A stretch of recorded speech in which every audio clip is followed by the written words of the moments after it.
for everyone who is just joining. Thank you so much for being with us this evening. We know that it's that we're all experiencing a lot of Zoom activity throughout the day. And tonight we're gathered here to discuss about pedagogies of the future, children matter. And I cannot think of a better person to engage into this conversation than with Lark Sontag. Lark Sontag is currently one of the partners for the project Seeds for Change, which some of you may already know. No, it's not broadcasting on Facebook Live, so I'll just record it. And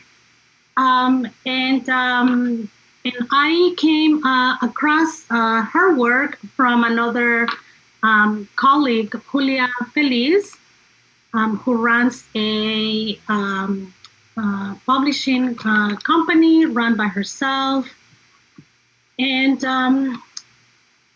Lark Sontag is an author. She's a children's book author and an anti-capitalist child development theorist. She is an independent scholar and focuses on topics of childhood economics, race, and family in North America. And for over 10 years, she's been working with school district colleges and universities to support them on their path to develop a liberating curriculum for classrooms and beginning teacher programs. Her independent research focuses in young Black childhood with the African diaspora in the global North and South. And in addition to the work and research of Dumas, Matias, Freire, Crenshaw, Love, Lee, and Baker Bell, and many others, the last line in her manifesto, Another Childhood is Possible, guides her, and I quote, "The point of childhood is not to create future exploited workers. The point of childhood is to be a child." In her recent book, What Every Child Should Know, which you probably saw from the announcements that I've been posting, was released this month and is now available on Century Publishers. So without further ado, I welcome Lark Sontag. Thank you so much, Dr. Rodríguez, for having me here. You guys everyone can hear me, correct? Yes? All right, thank you. I got myself a new microphone just for this. Well, actually, I got a new microphone. It just happened to be during the same time. So I'm going to start my talk, and it's going to be kind of maybe not something you're necessarily used to for early childhood, because I'm going to start from a different place than a lot of people start.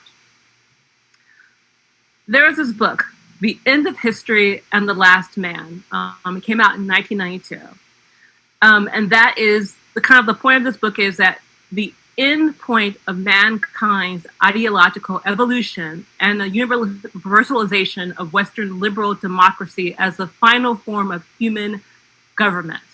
It is a political philosophy by an American political scientist, Francis Fukuyama. You might know of him. I don't necessarily agree with this thesis, and I kind of use it because it's kind of a popular idea of what is happening. I believe that we can have change in political, social, economic systems for good, and of course, for ill. We can go backwards, but we can also go forward. We shouldn't assume that market forces will lead us to a greater world, or that our oppression is inevitable, or for us to be free, we must suffer from pain, because that's kind of like this popular thing that we need to go through pain in order to get free. This punitive, based in Christianity, colonized theory that you must suffer in order to reach heaven is hindering. And I know that you guys you probably agree with that. You wouldn't be here in our virtual space if you didn't think that change was possible. And change and pain does not have to be synonymous. I'm going to look at the West because that is where I am from and is who kidnapped and enslaved my family over 300 years ago, and why I'm in the United States. We have a concept here that started in 2013, but it didn't. I know you just go with me. A law, Citizens United. It says that corporations are people, that they can take place in elections, that they have liberty and freedom, they have First Amendment rights. But it's not really new if you look at history. What is new is that people who were once colonized and enslaved have the right to liberty and freedom. And the thing is this, if we're not people, then we can't be children. During the 19th and 20th century, there were two tiers of early childhood programs evolved in the United States. One tier was rooted in the social welfare system and was driven by a desire to reduce welfare payments with scant attention to the needs of the child. This system of custodial group childcare for low-income families was in sharp contrast to the second tier of childcare rooted in the education system that provided preschool education mainly for children of the middle and upper middle classes. And this is from Past Caring, A History of U.S. Preschool by Emily Cahan. I can actually provide you with that report. It's an amazing report. And Emily Cahan, she is still alive. And it's a very important report. Childhood is viewed as a privilege by the colonizers. And I'm not just kind of half using that word. I just literally mean childhood is viewed as a privilege by the colonizers. For white men, colonizers, settlers, capitalists, and aspiring white men, colonizers, settlers, capitalists, their dystopian view of the future is a great tool for oppression, power, controlled, and justified by them violence. This is the left and right of a lot of white-centric people and politics. With dystopian future, there's this emphasis on surviving instead of thriving and moving forward. These are all things that are harmful to community, to family, to indigenous people. For me, we can't let them decide our narrative or guide us. We can get inspiration from everyone. To me, anyone who strives for a society, for freedom, for all, is a person that I can borrow and remix. Another childhood is possible is based on Noam Chomsky, David McNally, the World Socialist Forum of Ideas. Another world is possible. Clearly, you know that. We don't have to suffer to live. And in fact, cooperation is how we live. Competition and suffering is how we die. We want a world where we are living, not waiting to die. A childhood where everyone gets to be a child. I want childhood to cease being a privilege of only the upper classes, the two-parent households, or as we call it, the nuclear family. Also, if a parent has challenges, I'm working towards a society to get to the point where a parent who needs support gets it. I hope that parents with physical or mental illness get enough support so that their children can continue with their childhood.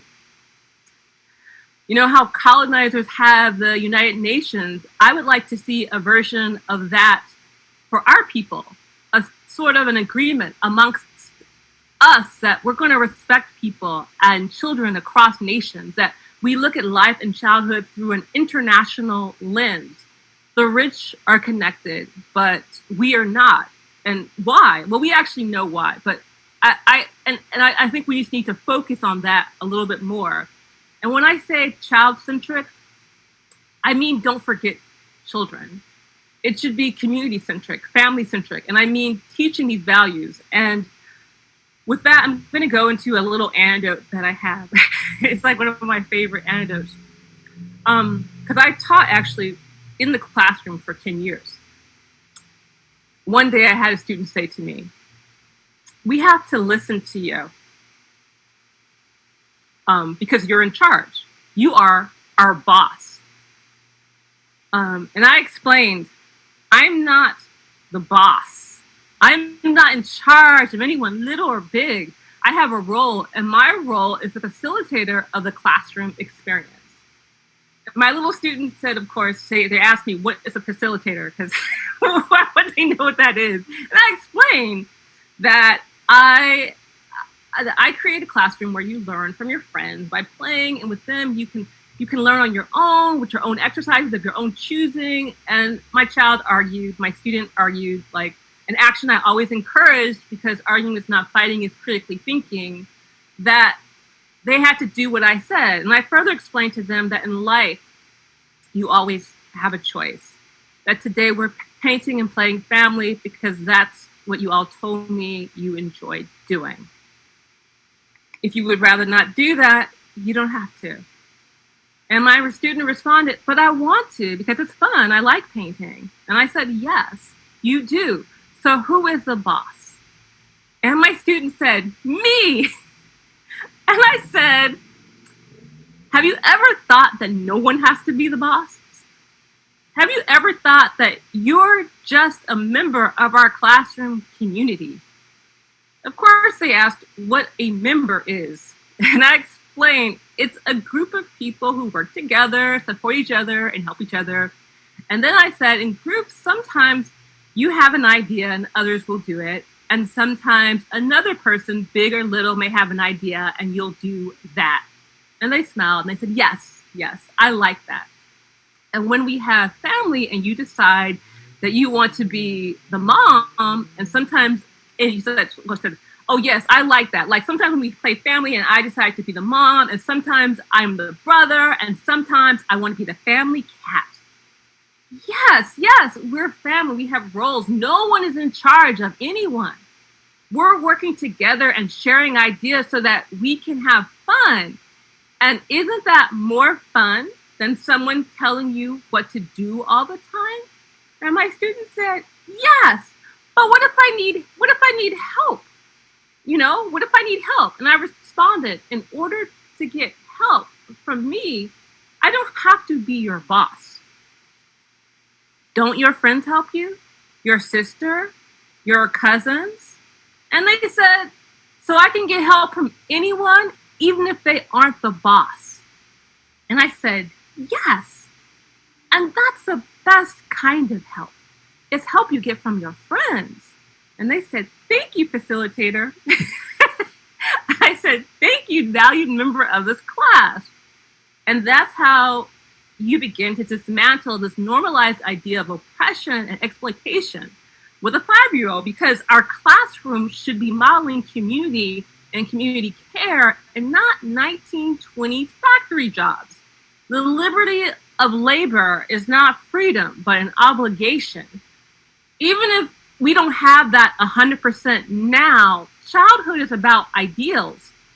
We're trying to instill ideas and thoughts into our young human brains. So how do we develop an alternative future for childhood? What is learning and the importance of children's literature? Another childhood is possible, kind of like the idea, is we're only as free as our smallest. And what I try to do is explore early childhood within the context of a society going through late stage capitalism through data, research, and anecdotal storytelling. In 2008, the World Health Organization Commission on the Social Determinants of Health, in the section on early human development, in the chapter Equity from the Start, concludes, early childhood offers a huge opportunity to reduce health inequities within a generation. The importance of early childhood and the education for health across the life course provides a strong imperative to start acting now. Inaction will have a detrimental effect that can last more than a lifetime. A new approach is needed that embraces a more comprehensive understanding of early child development, and it includes not just physical survival, but also social, emotional, and language and cognitive development. This approach should be integrated into lifelong learning. And they recommend a course of actions for governments. Governments build universal coverage of a comprehensive package of quality early childhood development programs and services for children, mothers, and other caregivers regardless of the ability to pay. All adults at one point are children. Our worldview is shaped a great deal by early childhood. Infants as young as 3 to 6, and also to that report, I can also forward that to you if you're interested. Infants as young as 3 to 6 can non-verbally categorize people according to racial characteristics. Children as young as 2 years old can use these categories to reason about people's behaviors. They can also display racial bias as young as 3 years old. Most kids under the age of 8 don't understand that commercials are for selling a product. Children 6 years and younger can't tell the difference between a TV show and an ad, which is put in front of children, especially children that do not have the benefit of an adult to interact with during what seems to be a down part of the day. They see media as fact, and seeing is believing, and they see the visual world as fact. This is why that, forces that want to oppress us are very, very concerned about indoctrinating children as young as possible.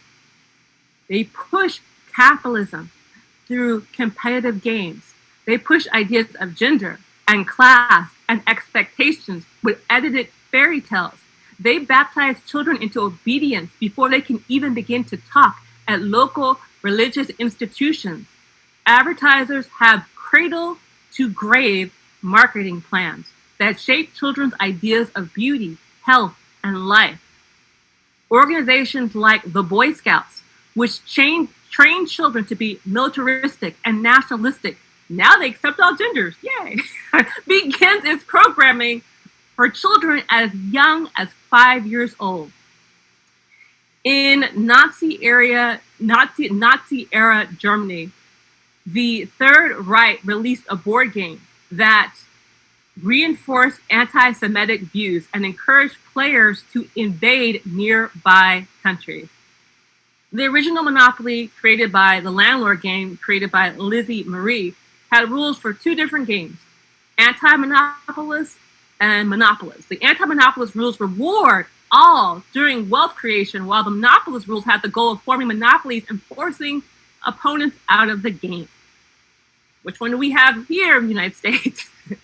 In our current society, we view children not as radical individuals with the ability to change and grow and create, but as future workers within the capitalist system. On the sectarian left, we silo children's needs. During organizing, we say, sure, children are free to come, but we do not center our behaviors or actions around children.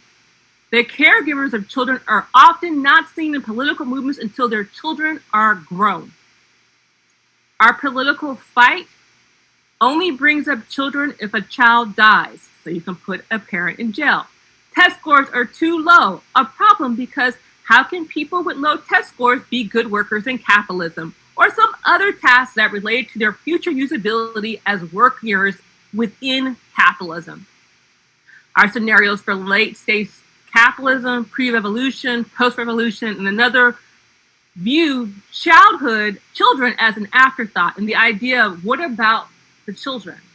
But what about the children? Is this really addressing the children's need and agency, or is this projecting the parents' needs and demands, or maybe the future employer's needs or demands? There's a term that we use often in the United States called play equity, but it's international. A lot of people talk about it. But to me, it's like child equity or childhood, because play is childhood. Like that's the essence of childhood and the essence of children's souls. And I'm going to go into United States specific. African American and Latino children in high poverty and even moderate to low poverty communities are not viewed as children. And this is Goff, Jackson, Timaso. This is 2014. This is not like, oh, this is like necessarily old research. This is something that's current. This is especially the case in hyper-segregated African-American communities. Hyper-segregation refers to when a community is segregated in 4 out of 5 areas of the 20 areas of possible segregation. African Americans are generally seen and stereotyped as being stronger and having a higher tolerance to pain. Hoffman, Oliver, 2016. And this also applies to children. This idea that African Americans are not human helps in creating punitive environments in areas where they are the predominant ethnic group. This helps in taking away recess, art, and anything that makes a child happy, because only people who are viewed as human are deserved to have happiness. The stated purpose of No Child Left Behind, or NCLB as people call it, No Child Left Behind was a sleight of hand. Under the guise of creating equity, it was used as a means to destroy the best part of education, or rather learning, I like the term learning, by demanding high test scores. It allows schools to abandon recess, arts, music, to focus on the 3 R's. And they were able to destroy the unions by demoralizing and firing teachers that couldn't fix the economic oppression of capitalism. They will often cite that teachers are the most important part of a child's education, but that is simply not true. It's a lie through omission. The real issue isn't so much the schools, but our social economic system that creates haves and have-nots. No Child Left Behind was used to codify social equity. A look back at the policy shows a sea of inequity, injustice, and intolerance. Study after study, the U.S. Department of Education for Civil Rights 2014 points that successful charter schools who embrace No Child Left Behind, and that's kind of like a public school that's not a public school, they simply cherry pick the most historically disadvantaged students with the better formal test scores, while leaving behind the most in need and lower scoring on formal tests. And just so you know, I do not believe in testing. It's eugenics, and I'm totally anti that. But they were using this whole game like a game. It also found traditional school rates. It also found in traditional public school rates for moving African American and Latino students to special education and out of public school increased under No Child Left Behind. No Child Left Behind also gave support to continuing the history of overly punitive consequences of African American and Latino students, even to early childhood education. That means even preschoolers, they in the South, it was disproportionately, beating Black preschoolers. These brutal consequences, such as stripping away art programming recesses, were hidden under the guise of helping children. But they did not help children. And these are all like research. This is not just Lark's opinion. These are all things that you can look up. Play equity play is learning. Play is part of childhood. Even adults need time to think. Adults need time to relax their brains and to not be attached to a task. Adults need this to be able to process items and to deductively think of solutions of life challenges. The United States often does not understand this concept for adults, according to the Center for Economic Research. No Vacation Time Revisited, which is a report. The United States is the only, and I hate using this term, but we have to kind of use a term we all know, highly developed country in the world that does not require its employers to provide paid leave. Paid leave is recess for adults. Like, my husband's white, and he has to actually say something, to watch my husband be on his break and to relax so much. Like for me, being a working class, Black person, I'm like, whoa, can you do that? Can you just not do anything? That's so weird. He has a Ph.D. He has tenure. I'm like, aren't you supposed to be working very hard to keep all this stuff? And he's very much, but this is how we're trained. So it's a report Center for Progress 2016. Who gets time off? Black and Latinos get considerably less time off than their white counterparts, even when we're supposed to be middle class. I have a whole thing about Black and Indigenous people, or African and Indigenous people, in regards to the term middle class. And it's a different topic. I'm not going to talk about it right now. But it's something that needs to be talked about, because to me, middle class means something that we will never be able to experience. We will never be able to have that peace of mind and be mediocre and be casual about it. We're going to always be working like hard. We don't have to. I'm saying this is how it is currently. And so I'm going to talk about solutions now, because, we always talk about these things and kind of go, okay, what are solutions? And the thing is, I don't have a solution. There's no such thing as one answer. But for children, I'm going to start off with concrete and then go to theoretical.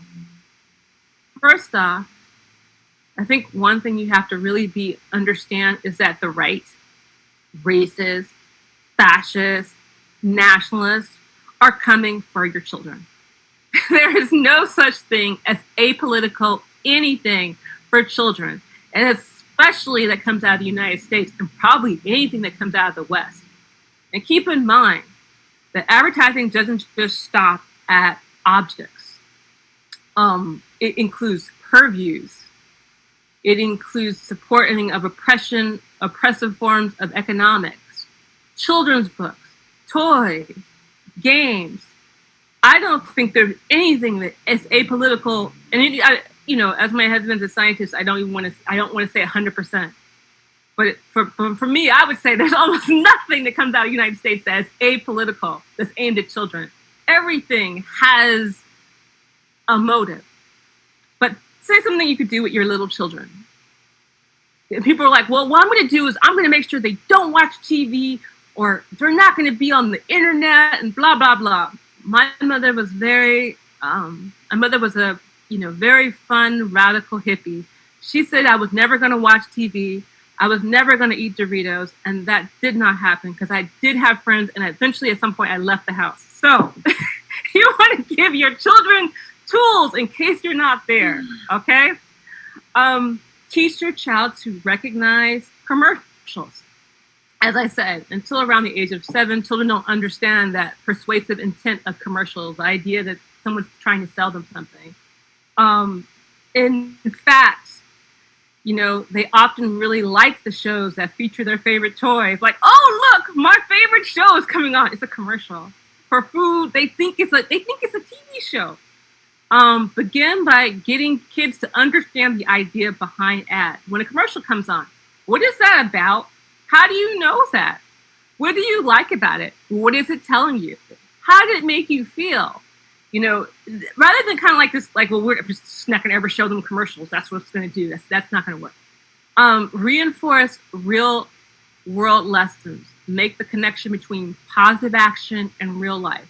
When you see something like a character being helpful or resourceful, say, that's nice that Joe helped Sam. Make sure that they understand what they're watching. Little kids don't always follow how screen media relates to the real world. Point out connections to the real world, familiar people, activities, and ask questions to check that the kids are making sense of what they are seeing. And that's also, those tips are from Common Sense Media, and I would be happy to forward that to you too. I really like to always give credit to where I get information. I think a lot of times people start talking, it's like this information came out of nowhere. Somebody thought of that. It wasn't just me. So, and also too, kind of like going into a theoretical thing for working class children and the most economically oppressed, to be taught to view your neighbors and family suspiciously is a great disservice. And it's something that, that happens a lot. Oppression feeds on suspicion and mistrust. Minoritized people who do not trust each other lose the power of community. And that is our greatest advocate and sustainer. And we often talk about the new normal, but if we're still practicing old normals, we'll end up right back to where we are with a different timestamp. Um, and it's like weird. The religious right, they're doing a lot. They're training their kids to look at this stuff and to be sophisticated. I mean, in regards to like racism and horrible things, but I don't know if the left is really doing that in a real concrete way. But let me go back to my point. I think about peace education, which is kind of a concept that I like. Like I said, there is not one answer. I think that's one of the things, kind of like, oh, we just do this, we'll fix everything. No. And the ultimate goal of peace education is the formation of responsible, committed, and caring citizens who have integrated the values into everyday life and acquired the skills to advocate for them. And Betty Reardon. We must construct with youngest in our society citizens that can negotiate conflict, communicate, and cooperate. There's, like I said, there's a lot of tools. I mean, I think about anti-bias. It is an important continuous process. It was something that we always have to work on. Bias is a tool of oppression. Bias enforces the classist and racist structure within our social economic system. Bias combined with Adam Smith's invisible hand holds our faith and turns it away from justice. I think about Marie Montessori, she kind of provided me a map with her essays, Educate for Peace, a book that highlights her lifelong dedication to peace and equity internationally. I think a lot of times we really, we kind of think about our own little community, not understanding the power of thinking in an international way. And then I think about the founder of social justice-oriented Reggio Emilia and Loris Malaguzzi, and showed me how that peace movements are intersectional. Malaguzzi believed to create a society that's rooted in justice. In society, you must start with justice for its youngest members and be actively anti-misogynist and supportive and respectful of the school teachers. I mean, that's something, it's almost like people who claim they care about children don't seem to sometimes care about the parent. I mean, that's kind of one of this in the United States. It's this idea that, the only people who can be parents are white people or middle class people. The rest of us are just workers waiting to serve them because we don't really have children and all this stuff. So, I mean, another thing is that as we move towards a society where information or de-information can easily be obtained via a few taps of a keyboard, our interactions with our fellow humans online and offline are essential. We need to teach children the reason why cooperation and communication matters. Communication is something that we're losing.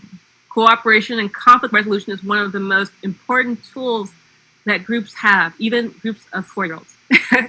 We aren't going to achieve liberty by the exclusion of others using kind of like in-group signaling and kind of retreating to this, oh, if someone is a Democrat and you are a Marxist, you can't talk to them anymore. Like, we can't do that. We need to act from ideas and beliefs and not be reactionary to hate. Avoiding reactionary responses is difficult, but we must control the narrative. We do not exist as a reply to hate. They exist as a reply to love. We need to practice for when we are free, because our work has to be about the truth that this is getting better. This getting better is possible, because not only is another world possible, so is another childhood. And I think that's something, that we have to kind of really think about. And I think another thing that's really interesting is that I'm going to pick up my little book right now. My book, What Every Child Should Know, I wanted to create a guide for what has not yet been mapped. This book is not a map. It's more a reminder to pack snacks before you leave. And I'll tell you something that's really interesting, and it's kind of upsetting. I knew as a teacher that my field was very right-leaning. I didn't realize how right-leaning literature is, early childhood publishing. I mean, of course, I should know that. But I didn't know how actively racist that they were. I didn't know how actively capitalist that they were. I didn't know how, certain parts of this book was disturbing to mainstream publishers. And then the thing is that if you know who William Bennett was, the education czar under Ronald Reagan. And William Bennett was a bigot, racist, he essentially, when Black and Chicano people in the United States were finally able to access higher education, he was part of the group of people to defund it. They essentially said that higher education was welfare for it. Higher education was a white benefit, and now Black and Chicano people were getting access to it. And so they actually defunded higher ed. The reason why college is so expensive in the United States is because Bennett and Reagan defunded it. College used to be free in many places in the United States and a lot low cost. After the Civil Rights Act, they decided to defund it. But the reason I'm bringing this up is because he edits children's books. He edits poetry books. He picks out which book your kid should read. And this is the kind of people that work in early childhood, in publishing, in education, who decides policy. I'm not going to get into the details of the gory details of, one of the hugest organizations, but just so you know, they are not, people think, oh, you teach kindergarten, you must be a nice person. And that's not necessarily the case. I mean, and also too, I think we should think about, what is radical and what is not radical. I think it's radical to not feed children. That's radical. Like, wow, you're a radical person. You would starve someone. I think it's radical when we see COVID-19 in the United States. We have people like, do you want to die now or die later? That's pretty radical. I think, the United States is radically cruel. And we kind of use this radical term. Like, I use radical with people who are like that. That's radical. And even I think about our books. I think about Little House on the Prairie. You guys remember Little House on the Prairie?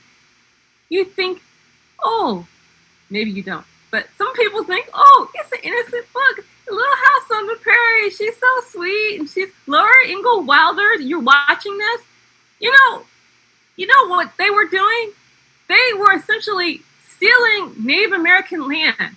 They took that before the U.S. government gave white people land. Well, Pa, decided to squat on people's land before they started giving it away so they can get a head start on stealing. Do they talk about that? No, but people think, well, that just happened to be. No, that's a message. They consciously did that, so you're not even thinking, like, you think that's cool. That's just what happens. Well, that's part of American history, and you don't even think of it as a bad thing. You don't look at the Laura Ingalls Wilder's tale, and you don't look at Little House on the Prairie and think anything bad. Like, that's non-controversial. You think about the one episode where Paul, I guess it was the Todd Bridges was on it, and he said, would you rather be Black and live for 100 years or white and live for 40 years? I mean, and people are kind of like, well, yeah, that's, they were really trying to be good people. It was a good Christian show. No, that show was about settlers stealing land, and just, and of course, if you're stealing land, you're killing people. So that's about, that land was about stealing. Little House on the Prairie is about murder and stealing, and tried to make it a nice little kid story. So I'm going to read a little bit of this, and then I'll let you talk. I know I'm just going on and on. So what every child should know. The publisher is Sanctuary Publishers, and my illustrator is Danae Silva, and she's awesome. I'm gonna read it, but I'm also gonna explain some stuff so that you kind of know like what my thinking was. What every child should know. You are loved dearly by someone, maybe even someone reading this book right now. And this is, the father is Asian and the daughter is African American. And to me, I just thought it was very important. I want to show solidarity amongst people of color. You know, it's very much, when they talk about diversity, it's very much like, oh, my relationship to white people. Like, and I'm just tired of it. Like, I remember growing up in I grew up in an all black neighborhood. And the dream was, in LA, the dream for every neighborhood of color was to be Santa Monica. That was a dream. We could get to be, Santa Monica's an all white, upper middle class suburb. And I used to always say, Boyle Heights is a 90% Mexican American neighborhood. I said, Boyle Heights, why can't we be Boyle Heights? They have art, they have a theater, they run their own stuff. Why is the goal always what they're doing, what white people are doing? And I'm not saying everything that they're doing is bad, but I just want us to start thinking on a different level. So that's kind of like the story behind the dad. What every child should know: cooperation is better than competition. Helping people, accepting help is how we build community with others. We work together, we grow stronger. And kind of like with that, I'm fighting against, I'm sorry if you can see, I'm kind of like fighting against this idea of, in children's books, they even push capitalism and selfishness in children's books. And people think it's like accidental, and it's not accidental. They purposely have this idea in people's heads. But I like the little garden in there. What every child should know: workers around the world help keep communities safe and clean. They all deserve fairness, equality, and respect. And put it right here. And I want to show artists. I want to show teachers. I want to show, a parent. I want to show, this is my illustrator. She's like in a lot of pictures. I want to show an EMT, just to show that everybody deserves respect. There isn't one kind of job. And also to just give ideas. I mean, I think about Cal Arts in California. For Cal Arts, it's a university. If you draw and stuff like that, you don't even have to take a test. You just do art and you just go there. And it's like a top school. And the thing is that so many working class people, so many Black, Chicano, Boricua people, they don't even know these are options. You don't have to be a doctor to be successful, or a lawyer, or, what every child should know: science is real. Not knowing can kill. Information helps us understand what you see, taste, hear, and feel. And you can see that. Because I wanted to bring up science. So also too, it's like, all of these by themselves are going to all be like little topics that you can talk about separately. Like once the kids are older, like I want to have like a workshop, like worksheet. And like I said, these are just like ideas that I'm having, but also too, I want to give you ideas like, hey, and things that, that other people can do in regards to children's books. What every child should know: clean water is life. The healthy earth, trees, rivers, and oceans help keep us alive. Take care of them and they will take care of us. What every child should know: all women are women, all men are men, non-binary people are neither, while other people are both. When people tell you who they are, respect them. When people tell you who they love, accept them. And I like the picture right here, the little, I don't know, civil rights movement picture. What every child should know: racism is real. Even though there is no superior race, embrace equality in every space. When you see something wrong and silently ignore it, you support it. Take a stand against speaking up against. Take a stand and to always speak up against injustice. What every child should know: Black Lives Matter. Black Lives Matter. People of African descent are mistreated around the world. Black Lives Matter is a reminder that Black lives should matter as much as everyone else. I want to kind of like show it as an international thing, not just so much here, because I was noticing things. What every child should know. Eagles see no border. No person is illegal. No court order should get to decide who is welcome or when and where they can reside. I don't know if you can see this. This is this is actually this is actually kind of controversial because there's this kind of like silent rule that you can't say the authorities or the police are bad in children's books, which is like what every child should know. Women's rights are humans' rights. Your gender doesn't dictate what you like, what you can do, or who you love. What every child should know. Not all wounds are visible. Not every sickness comes with a sneeze. Whether you can see someone's illness or not, help all people in their time of need. And this represents lupus. It's like a little butterfly. A lot of African Americans have lupus. And this is her leg. So, what every child should know. Autism is not a disease, it's part of human neurodiversity. Do not assume that everyone is the same or should act the same as you. This is just a list of some of the things you should know. As you grow, you'll see that your list will grow. There is always more for a child and a grown-up to know and learn.